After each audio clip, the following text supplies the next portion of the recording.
in a unique way.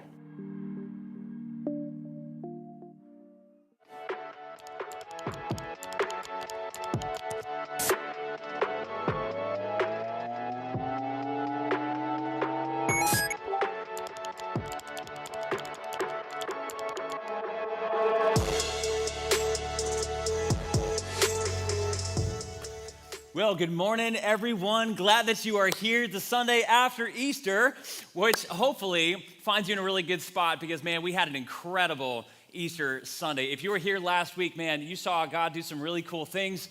It was a special Sunday for me. If you weren't there, let me just give you a quick window. We had over 450 people join us last week. We had a wedding before the first service. Some of you don't even know that. We baptized 6 people first service, 14 people in the second service. Amazing stuff. God was moving in some really cool ways. And if you were there and you were there for the first time and you're coming back today, I just want you to say, man, I'm so glad you're coming back. We want to be a home that's not just for those Creasters, right? The Christmas and the Easter people, but for people who want to seek God with all of us every single week. Some of you are like, that's a new term. I'm going to stick that in my back pocket. Anyway, it was a great time. But let me just give you a window into a pastor's life for a second here. Easter Sunday is like our Super Bowl as a pastor. Like, that's the Super Bowl. But unlike NFL players who then have a off season to look forward to, there's no off season for pastors, okay? Which meant that I was dealing with what pastors call the Easter hangover all week. And not because I was in the midst of alcohol, just get that straight, okay? But because all the emotional and spiritual and mental energy that goes into a day like that, weeks leading up to it, like there's a lot. And so, man, I've been operating this week at somewhere between 60 and 70%. You know you're tired when you enter a room and you're just like, what am I doing in this room? Why did I come into this room? I don't even know. There's not like a whole lot of recovery, okay? It's been amazing here, but life doesn't exactly slow down, and a lot of you know that. From work to home, the demands just come. They're just coming. And when you got kids, you got a dog, you got a fridge that all of a sudden isn't pumping out ice, a doorknob that needs replacing, a light on the outside that just all of a sudden stopped working, the house that's falling apart. Like, there's a lot of demands in life. And sometimes you just get exhausted, right?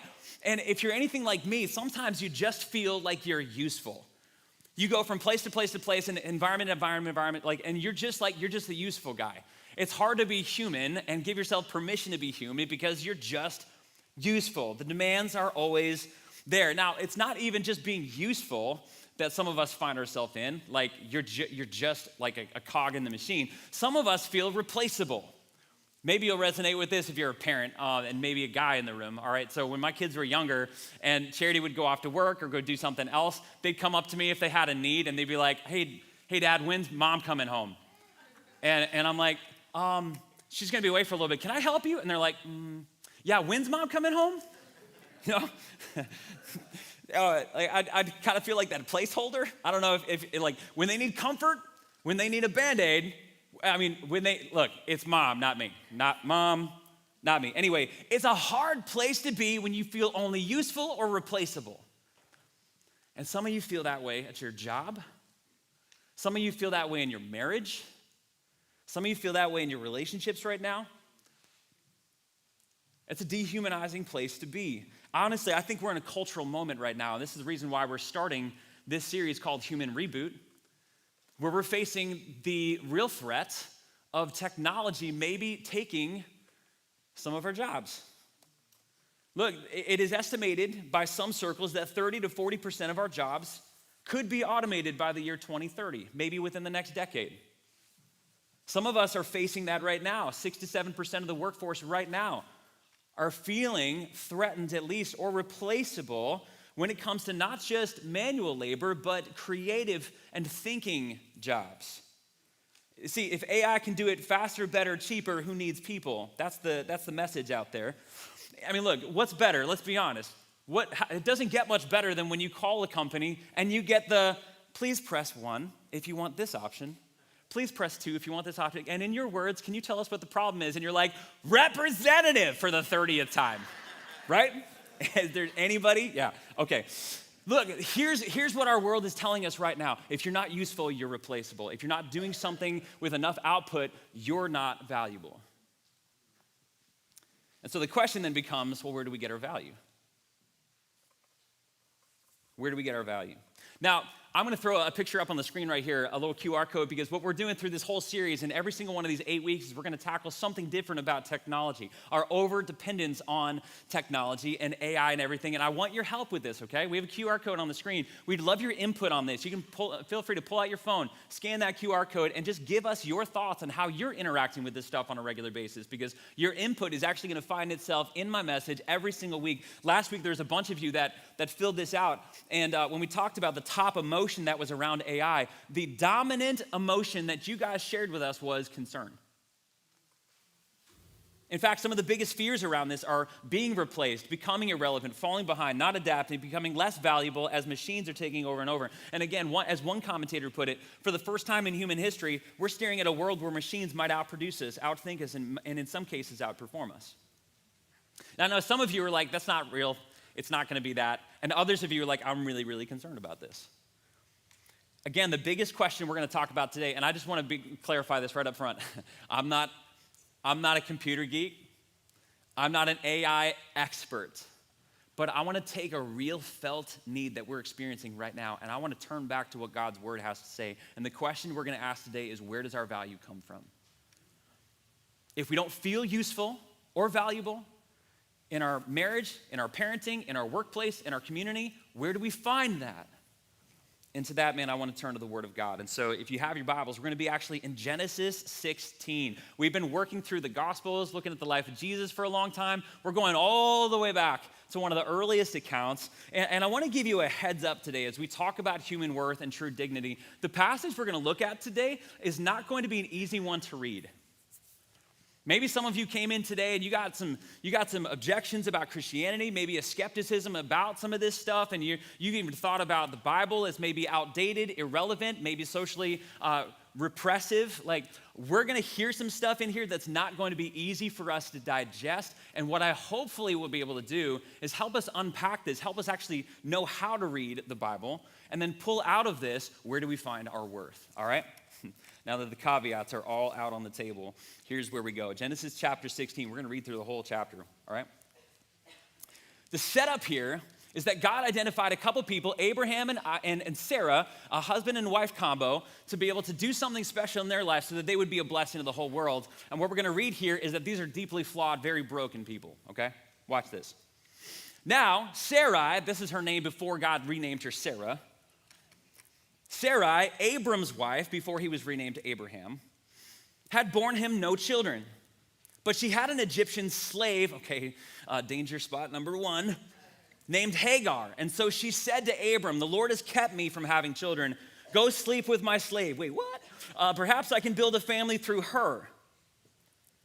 Abram agreed to what Sarai said. Loser. So after Abram had been living in Canaan 10 years, Sarai, his wife, took her Egyptian slave Hagar, gave her to her husband to be his wife. He slept with Hagar and she conceived. Okay, time out. Before we move on, we've got to understand a little context here, okay? I want to pause for a minute because, again, Abram and Sarai, they were chosen by God to be a blessing to the whole world, and he promised them, he gave them a promise that as I bless you, you're going to now be a blessing to the whole world. That was their call, and he promised to do it through their offspring, through children. But here's the problem. God gave that promise to Abraham and Sarai when Abraham was 75 years old and they had no kids. Like, you picture that for a minute. Number one, 75-year-old people don't have kids. And like, you wouldn't even believe it if God came in person, spoke to you face to face, you're gonna have a kid. You'd be like, yeah. In fact, what happened was Sarah actually laughed at God when it happened. That doesn't happen. And yet God gave him the promise at age 75. Now watch this. God wouldn't fulfill that promise for another 25 years. And so the waiting got a little on the hard side. 10 years pass. And Sarah's like, God's not coming through on this, and so I'm going to take matters into my own hands. And I'm going to give you my servant, my slave Hagar, and I'm going to make her your wife, and I'm going to count her kids as my kids. And you think that is absolutely horrific. And you know what? You'd be right. But it was actually culturally acceptable and very common back then. How many of you know that just because something's culturally accepted doesn't make it right? Instead of trusting God's plan, they decided to self-engineer their plan to be able, through their self-help efforts, actually accomplish what they thought would bring life.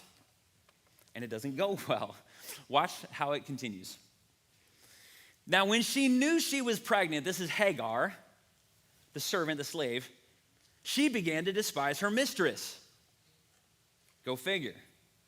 Then Sarah said to Abram, "You're responsible for the wrong that I'm suffering. I put my slave in your arms, and now that she knows she's pregnant, she despises me. May the Lord judge between you and me." Bad place to be right now. And Abram says, "Your slave is in your hands. Do with her whatever you think best." And so Sarai mistreated Hagar, and she fled from her. Now watch what happens next. Then the angel of the Lord told her, the angel of the Lord then found Hagar, this is verse 7, near a spring in the desert. It was the spring that is beside the road Shur, and in verse 8 he says, "Hagar, slave of Sarai, where have you come from, and where are you going?" "I'm running away from my mistress, Sarai," she answered. Then the angel of the Lord said to her, "Go back to your mistress, submit to her." We'll talk about that in a second. And then the angel added, "I'm going to increase your descendants. I'm going to increase your descendants so much that they will be too numerous to count." And the angel of the Lord also said to her, "You're now pregnant. You're going to give birth to a son, and you're going to name him Ishmael, for the Lord has heard your misery." Now, he's going to be a wild donkey of a man, and his hand's going to be against everyone, everyone's hand against him. He's going to live in hostility toward all his brothers. But watch what happens in this moment, okay? She then gave this name to the Lord who spoke to her. Watch this. "You're the God who sees me."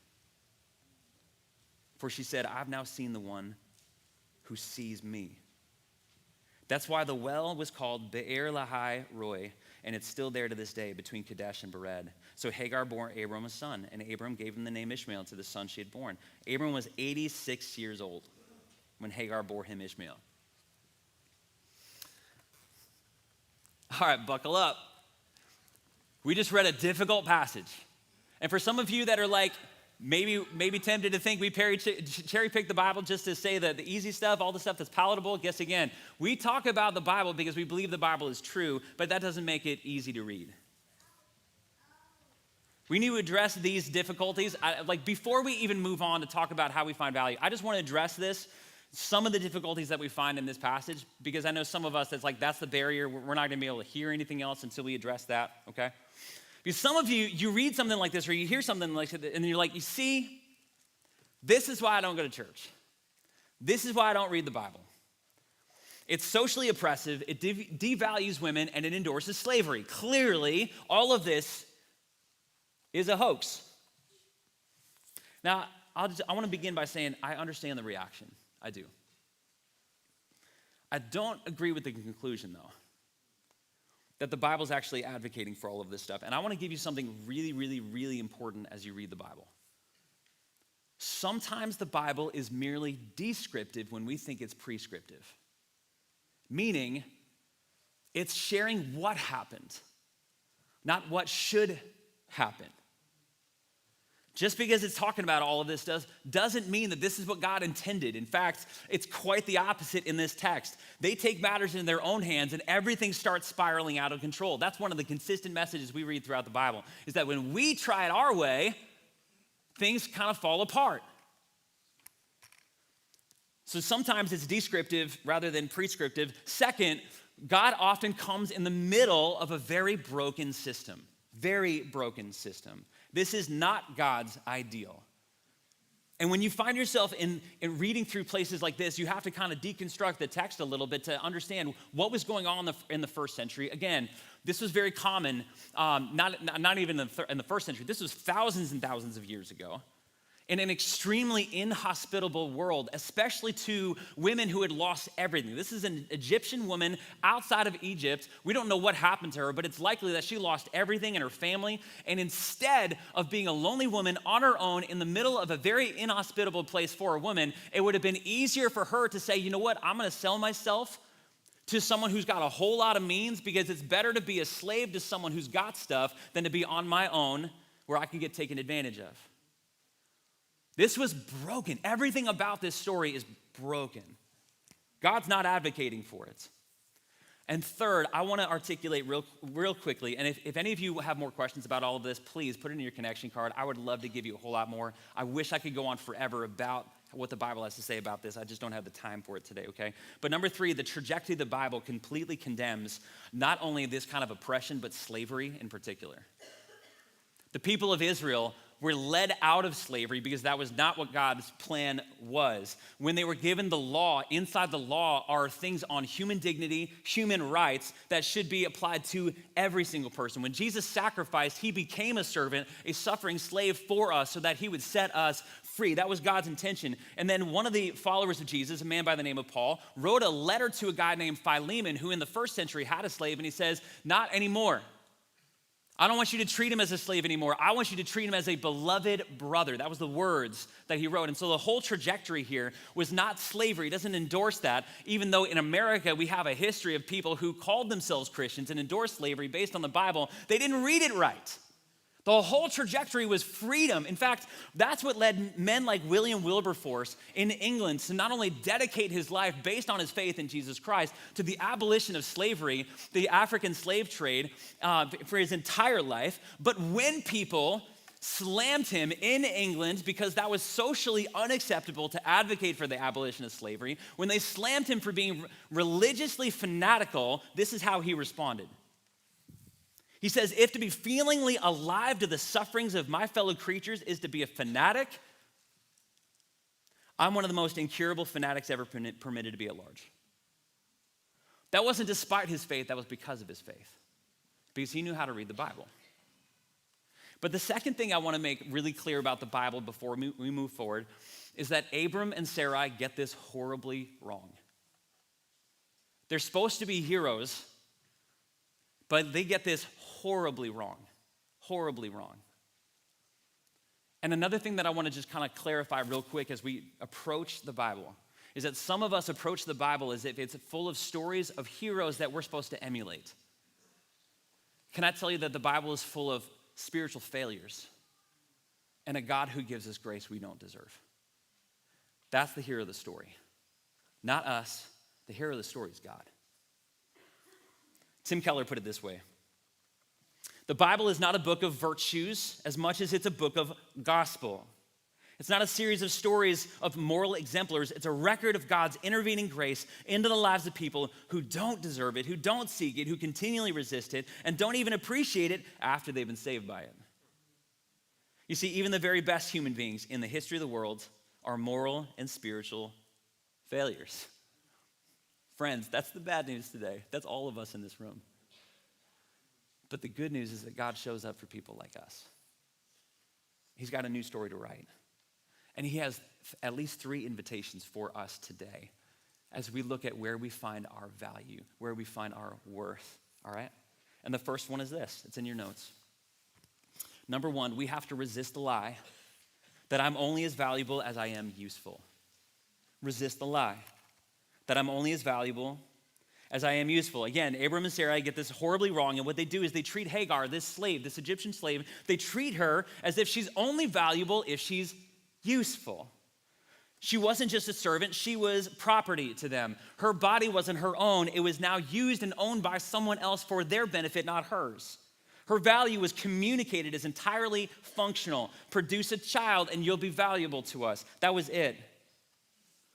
But I want you to pay attention to here. She's not the only one that's under the curse of this kind of a lie. Sarai in this story is also under the curse of this lie. Now she takes that lie and she abuses it, but watch this. Back in that day, women's value came entirely from childbearing.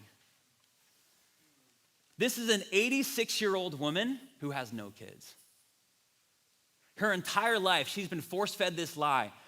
You're not worth anything. You're not worth anything. Until you have a kid, you're nothing, you're nothing, you're nothing. She's been barren for decades and decades and decades, and she's been now given this sliver of a hope. God's gonna give you a kid. You're fine. And in her mind, she's like, I'm finally gonna be somebody. 10 years pass. Nothing, nothing, nothing. I mean, if you've ever been in the place where you've been waiting and waiting and waiting and waiting for that one thing that you thought would make you come back to life, you're tapping into decades and decades and decades and decades of this woman's life. But she bought the lie that I'm only as valuable as I am useful. So instead of clinging to the promise of God that he was going to give her a kid, she self-engineers and she tries to create the promise herself. To go through a socially acceptable thing, to take matters into her own hands and somehow become someone herself. Guys, can I just tell you, we're tempted to do this all the time. Instead of trusting in God, taking life into our own hands because he's not coming through, I gotta do it for me. You heard me that we had hundreds of people with us last week. When we started this church, we did not.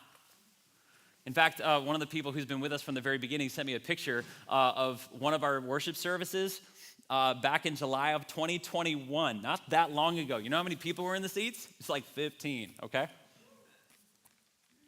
There were some tough years.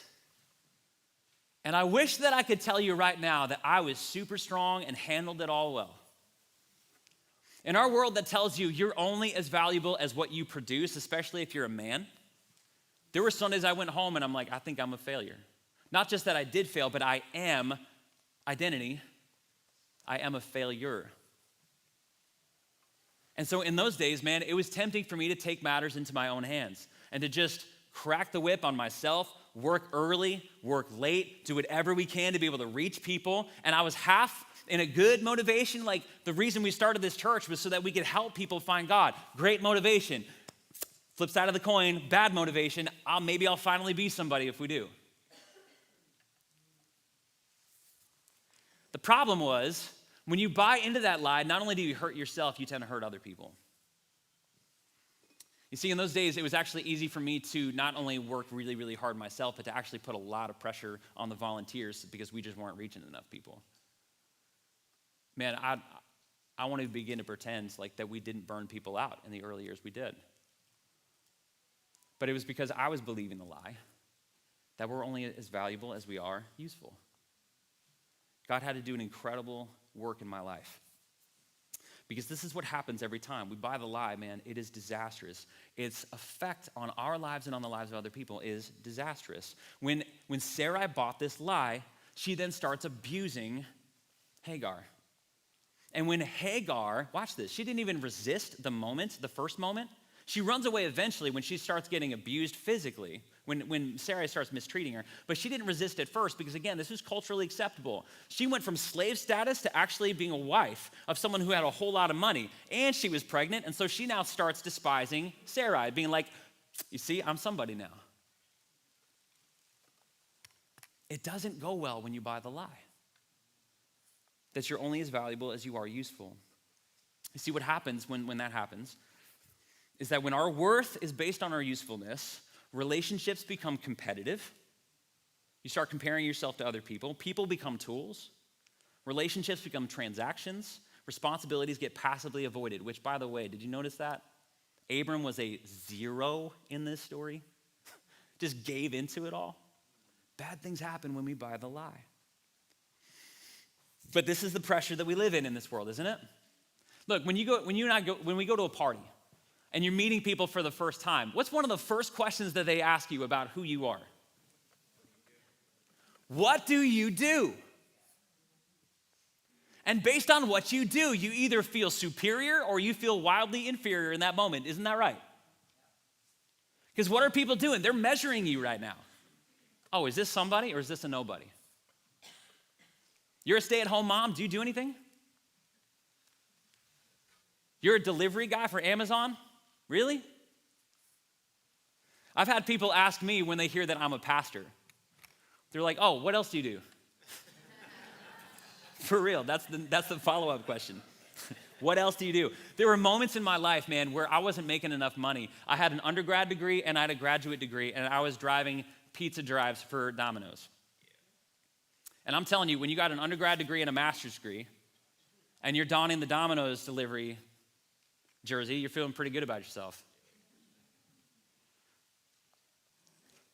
And I think it's because, man, we've bought the lie that I'm only as useful as I am productive. I'm only as valuable as I am useful, okay? But here's the crazy thing. In God's eyes, I'm no less valuable if I'm a Domino's delivery guy, and I'm more valuable if I have a master's degree. And I don't care what your occupation is in this room, whether AI is threatening or not threatening it, you are valuable to God. Watch what Jesus says.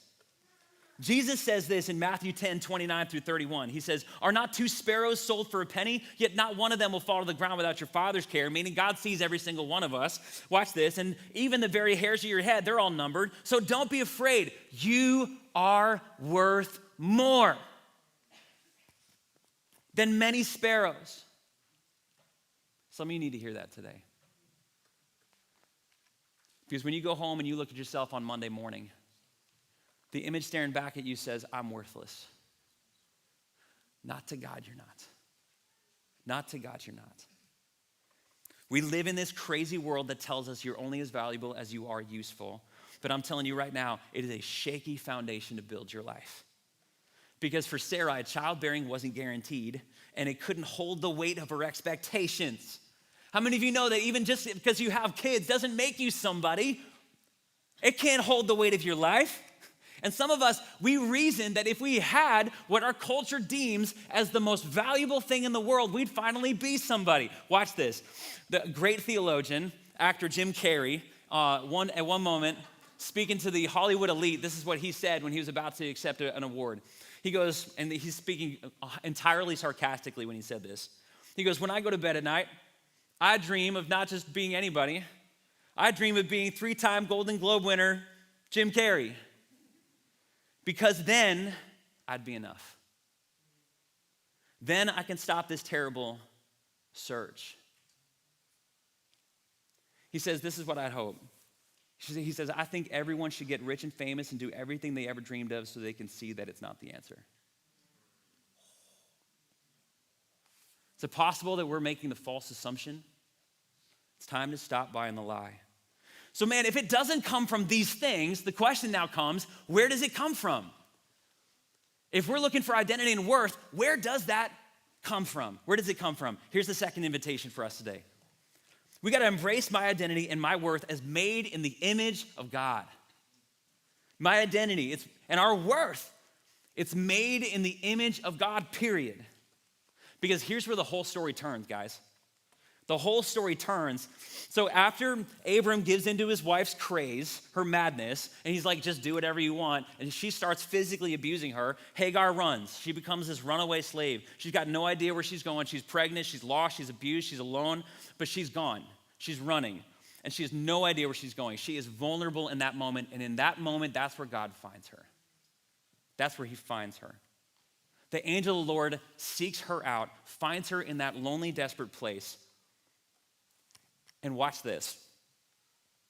Hagar becomes the first person to name God in the Bible. I don't know if you knew that. She's the first person to give God a name. And the name she gives him is El Roi, which means the God who sees me. When she had felt forgotten, ignored, useful only, one person knew her, found her, sees her, and it's God. I see you. You're not forgotten. You're not worthless. You're not just useful. You're not just abused. You are a human being made in my image. I see you. I see you. I want you to know something in this room. You're valuable. Infinitely valuable to God. I don't care what mom and dad said. I don't care what your boss tells you. When you look at yourself in the mirror, I want you to see the image of God. The image of God. Genesis 1:27 says, "So God created mankind in his own image. In the image of God, he created them. Male and female, he created them. Now notice what the angel of the Lord didn't say to Hagar. Hey, now that you're pregnant, I got a promise for you. Hey, now that you've been morally amazing, I got something for you. You did this, awesome. I'm gonna now bless you for this. No. What does he do?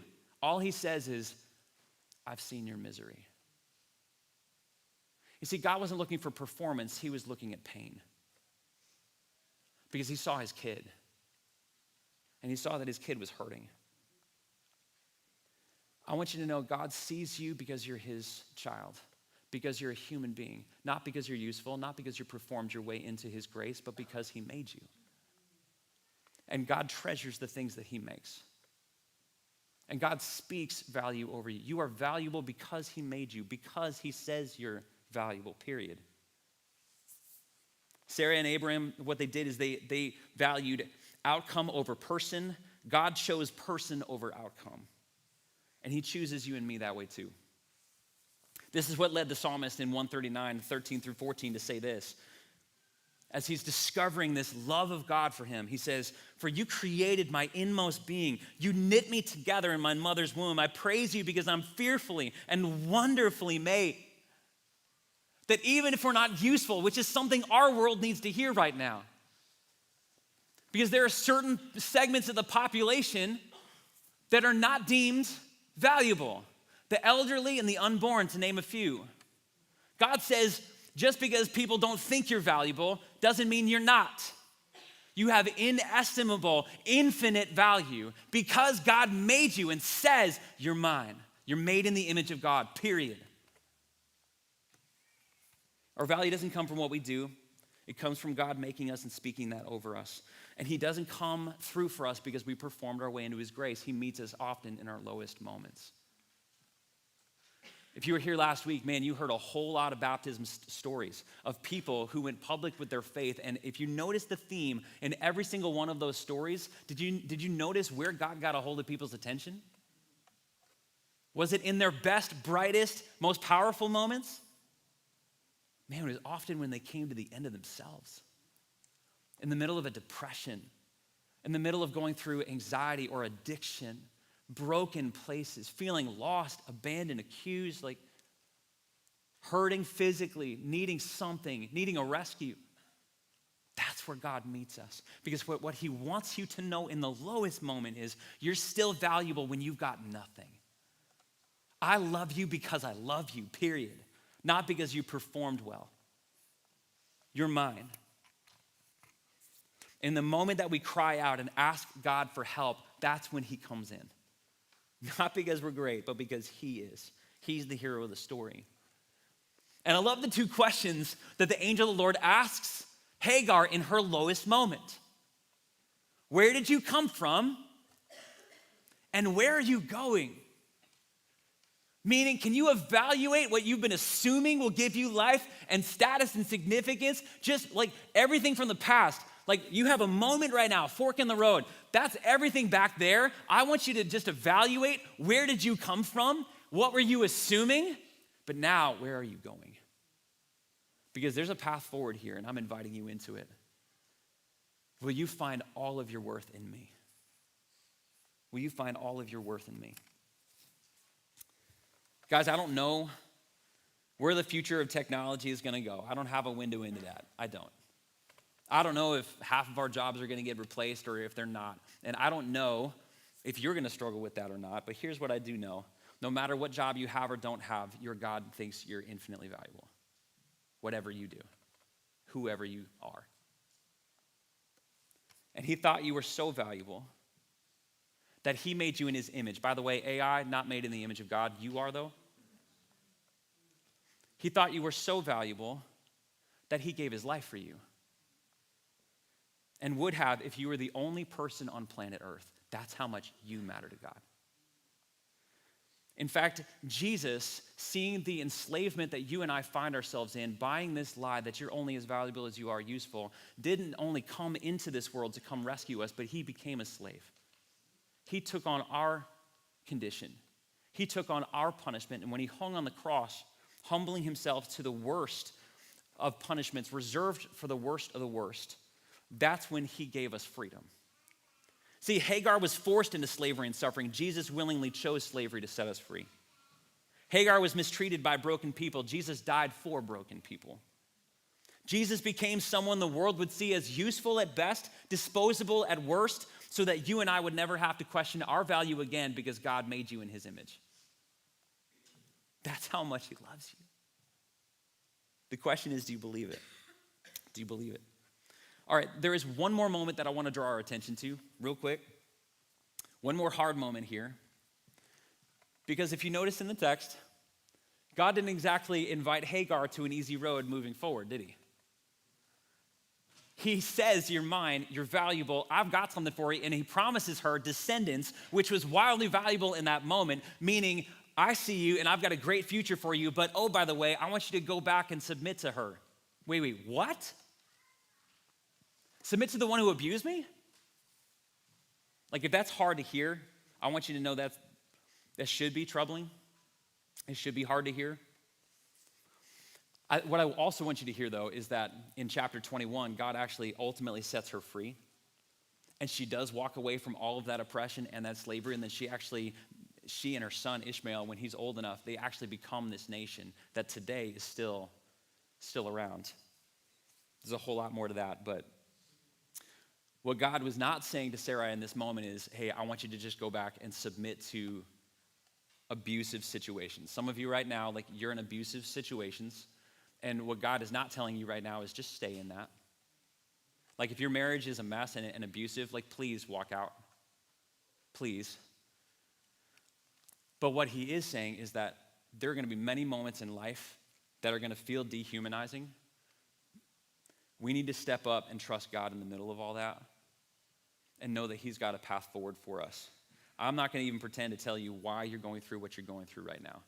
Whether your workplace is valuing you or not, whether your parenting situation is really hard or not, whether your marriage is a mess right now or not. But what I do want you to know is that God's going to find a way through it to help you understand how loved you are.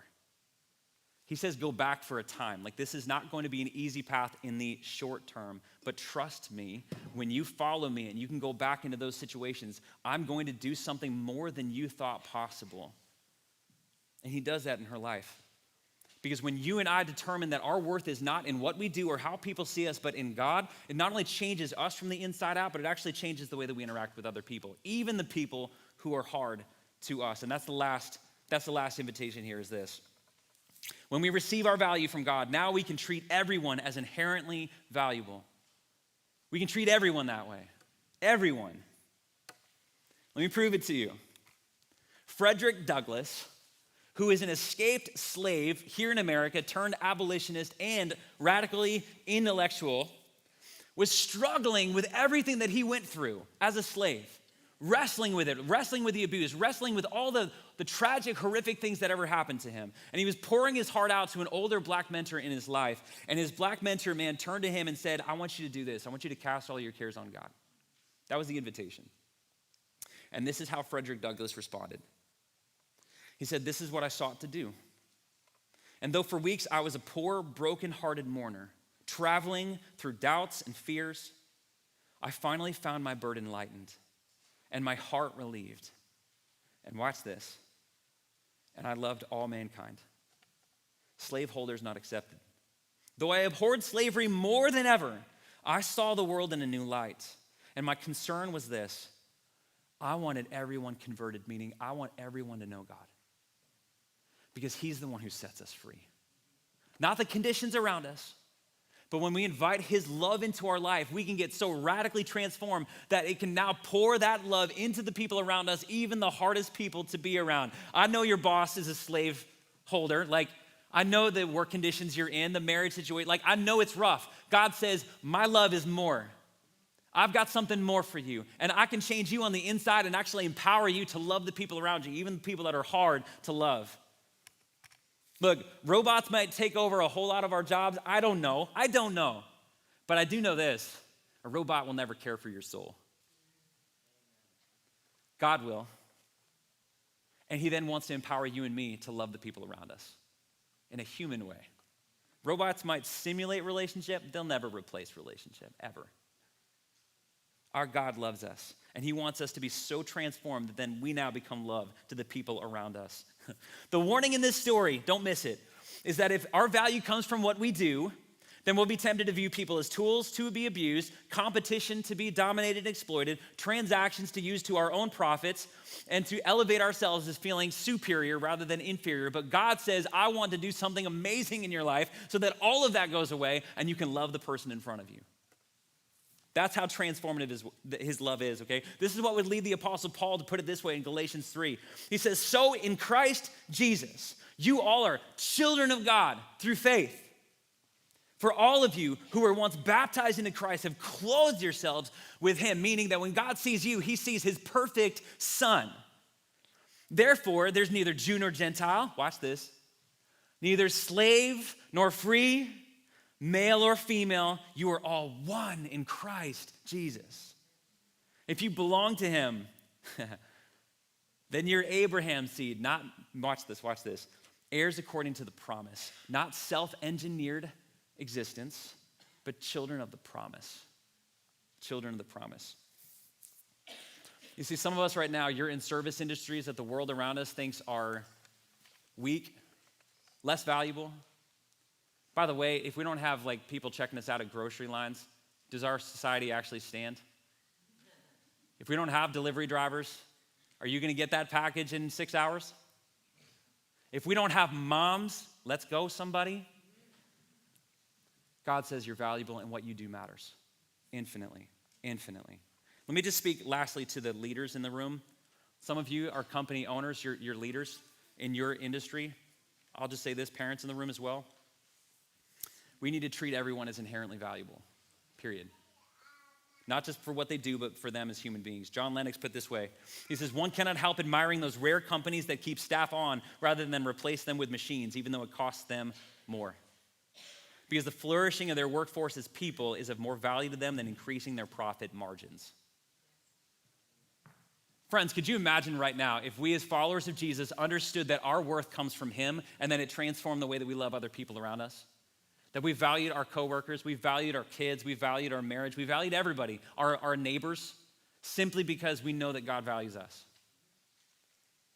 In a world obsessed with efficiency, what if we were people who prioritized dignity? Instead of asking, hey, what do you do? What if we started asking, hey, who are you becoming? Man, what if we built families, churches, and businesses based on the radical love of God, the image of God stamped on every human soul? I think we could change the world. I want to be a part of that. Will you join me in that? Let's pray. Heavenly Father, a lot of us can just feel like machines, useful only. But Lord, I pray today that we would, every single one of us, remember that no matter where this world is going, the image of God cannot be removed from us. That you love us, and infinitely so. To the point, God, where you were willing to lose everything to win us back to you. God, Abram and Sarah, they got it radically wrong, but we're going to be honest in this room, every one